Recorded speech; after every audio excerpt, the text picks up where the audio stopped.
అందమైన చర్మ సౌందర్యం మీ సొంతం. Second aqua radiance deep cleansing gel.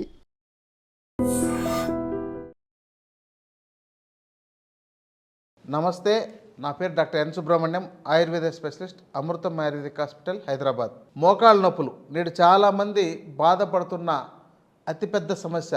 ఇది మన దగ్గరే కాదు, ప్రపంచవ్యాప్తంగా ఈ సమస్య ఎక్కువగా ఉంటుంది.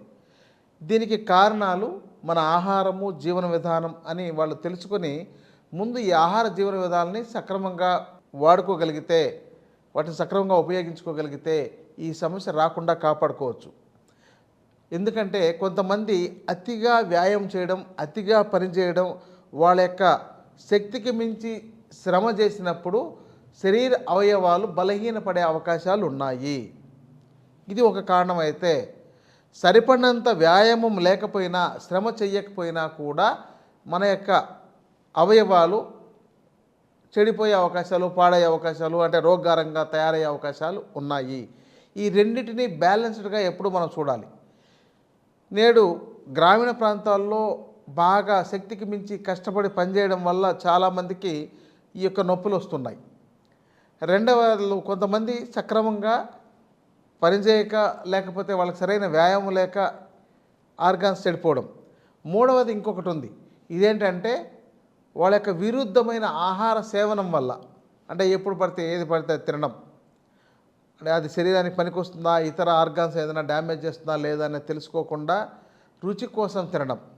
నాలుగవది పోషకాహార లోపం. ఈ 4 సమస్యలతోనే ఎక్కువగా ఈ మోకాళ్ళ నొప్పులు, శరీరంలో నొప్పులు అనేవి వస్తున్నాయి. ఈ మోకాళ్ళ నొప్పులు రావడంలో శాస్త్రానుసారంగా తీసుకున్నట్లయితే చాలా రకాల పేర్లు ఉన్నాయి వాత రోగాల కింద. వాటినే సంధివాతము, కీళ్లవాతము, మజ్జాగత వాతము, అస్థిగత వాతము, ఇలా రకరకాలుగా ఉన్నాయి. మరి ఈ యొక్క కీళ్లలో వాపులు రావడం సమస్య వేరు, ఈ యొక్క ఆర్గాన్స్ దెబ్బతిని, అంటే మోకాళ్ళలో అక్కడ గుజ్జు తగ్గిపోయిందని, అంటే కార్టిలేజ్ తగ్గిపోయిందని చెప్పే ఈ యొక్క సమస్య వేరు. దీన్ని డీజనరేటివ్ ఆర్థరైటిస్ అంటారు.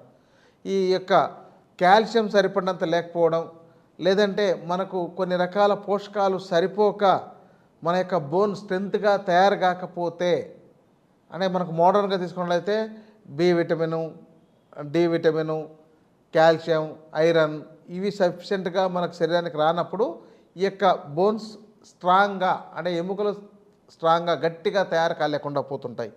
దానివల్ల కూడా నొప్పి వచ్చే అవకాశాలు ఉన్నాయి.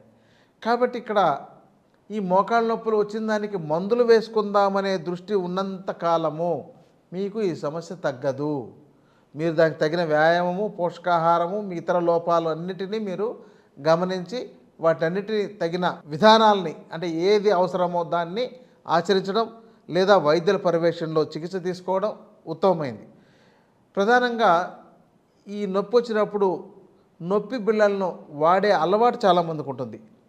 ఈ అలవాటు వల్ల తాత్కాలికంగా వాళ్ళు ఉపశమనం పొందొచ్చు, కానీ భవిష్యత్తులో అవి రకరకాలుగా సైడ్ ఎఫెక్ట్స్ వచ్చి వాళ్ళ యొక్క ప్రాణానికే ప్రమాదంగా మారుతుందనే విషయం అర్థం చేసుకోగలిగితే వాటి జోలికి వెళ్లకుండా ఉంటారు. మీరు కావాలంటే చూడండి, కొంతమంది పెయిన్ కిల్లర్స్ వాడిన తర్వాత వాళ్ళ యొక్క కిడ్నీలు పోయినాయని, ఇతర అనారోగ్య సమస్యలు వచ్చాయని, బరువు పెరిగిపోయినాయని, హార్మోన్స్ ఇన్బ్యాలెన్స్ వచ్చిందని చెప్పేవాళ్ళు చాలామంది మీకు ఉదాహరణగా ఉంటున్నారు. కాబట్టి నేను మందు చెప్పడం చాలా తేలికండి. మీరు సక్రమంగా వాడుకోగలిగితే మునగాకు వాడుకున్నా కూడా మీ నొప్పులు తగ్గించుకోవచ్చు. మరి మునగాకును రోజు 2 చెంచాలు నీళ్ళలో కలిపి తీసుకుంటున్నారా, లేదంటే మీరు వండుకొని తింటున్నారా? వండుకొని రోజు తినాలంటే కష్టం, ఒక రోజు అయితే తినొచ్చు. కాబట్టి రోజు తినాలంటే కష్టం. కాబట్టి మీరు ఏం చేయాలంటే వాటిని ఆరబెట్టి చూర్ణం చేసుకొని రోజు 1 చెంచా ఉదయం, 1 చెంచా సాయంత్రం తినండి. ఒక 6 నెలల పాటు తినండి. అప్పుడు మీ బోన్స్ స్ట్రెంత్ ఎంత ఉంటుందో చూడండి. కానీ మన వాళ్ళు అందరికీ అర్జెంటుగా రిజల్ట్ వచ్చేయాలి. నేను 2 రోజులు వాడానండి, నాకేం ఇంకా పనిచేయలేదు అని అంటారు. ఎందుకంటే అంతకుముందు పెయిన్ కిల్లర్ వేసుకుంటే అరగంటలో తగ్గిన రిజల్ట్స్ చూశారు కాబట్టి. ఇంకోటంటే ఈ మందులు ఏవైతే వాడతారో, నానా రకమైన మందులు వాడడం వల్ల మీ శరీరాన్ని మలినపరంగా తయారు చేసుకొని, అంటే మలినాలు బాగా పెంచేసుకొని, ఆ మలినాల్లోకి, అంటే చెడిపోయిన పదార్థాల్లోకి ఒక మంచి పదార్థాన్ని వేస్తే అది మంచి పదార్థంగా తయారు కాదు, మళ్ళీ చెడిపోయిన పదార్థమే అవుతుంది. అలా మీరు ఈ మంచి పదార్థాలు ఏవైనా తీసుకున్నా కూడా మీకు ఉపయోగపడదు. ఇంకా ఆయుర్వేదంలో గుగ్గులు, అంటే చెట్ల నుంచి వచ్చే బంక దీంట్లో మహిషాక్షి గుగ్గులు అని ఉంటుంది. అది ప్రత్యేకంగా ఈ బోన్స్ యొక్క స్ట్రెంగ్త్ని పెంచడానికి, ఈ నొప్పి తగ్గించడానికి చాలా బాగా పనిచేస్తుంది. తర్వాత అందుగ బంక, దాన్ని షల్లక్కి అని అంటారు. ఇది కూడా చాలా బాగా పనిచేస్తుంది. అంటే వాటిని తీసుకొచ్చి మళ్ళీ వాటిని ప్యూరిఫై చేయాలి. అందుకని ఇవి ట్యాబ్లెట్స్ రూపంలో దొరుకుతాయి.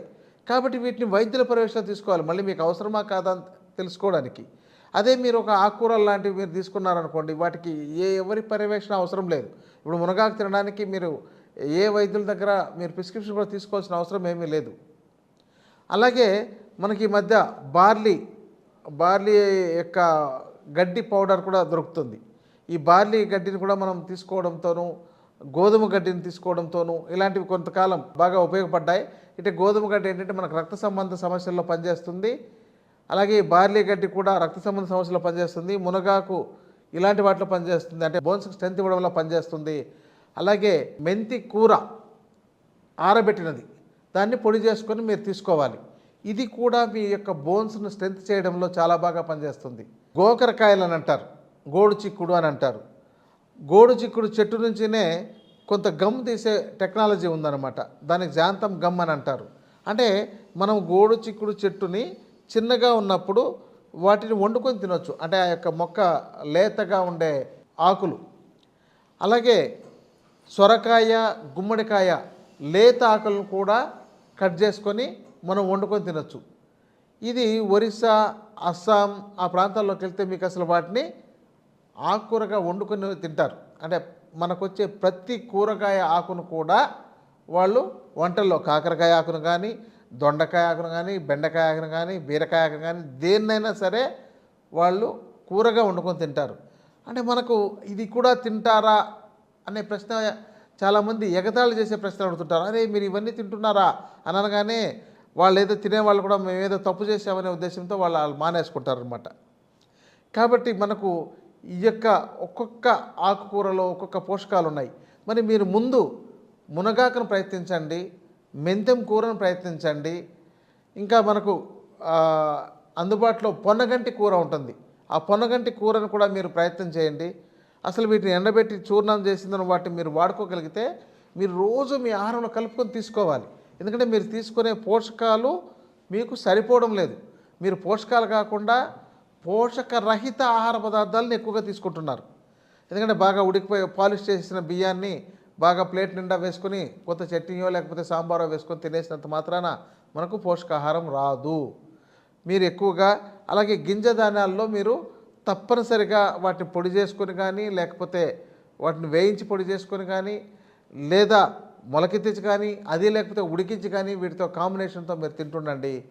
మీకు ఈ మోకాళ్ళలో నొప్పి తగ్గడానికి, ఆ యొక్క కార్టిలేజ్ పాడవకుండా ఉండడానికి చాలా బాగా పనిచేస్తాయి. ఇది ఎప్పుడు చేయాలి? ప్రారంభ స్థాయిలోనే చేయాలి. అంటే మీకు ఒక 40 ఏళ్ళ వయసు వచ్చేస్తుంది అనగానే అప్పటి నుంచినే మీరు మీ యొక్క శరీరాన్ని రక్షించే విధానాలను మొదలుపెట్టాలి. అంతే తప్ప పూర్తిగా పాడైన తర్వాత ఇంకా నేను మందు వాడినా పని చేయలేని పరిస్థితికి వచ్చినప్పుడు డాక్టర్ దగ్గరికి వెళ్తున్నారు.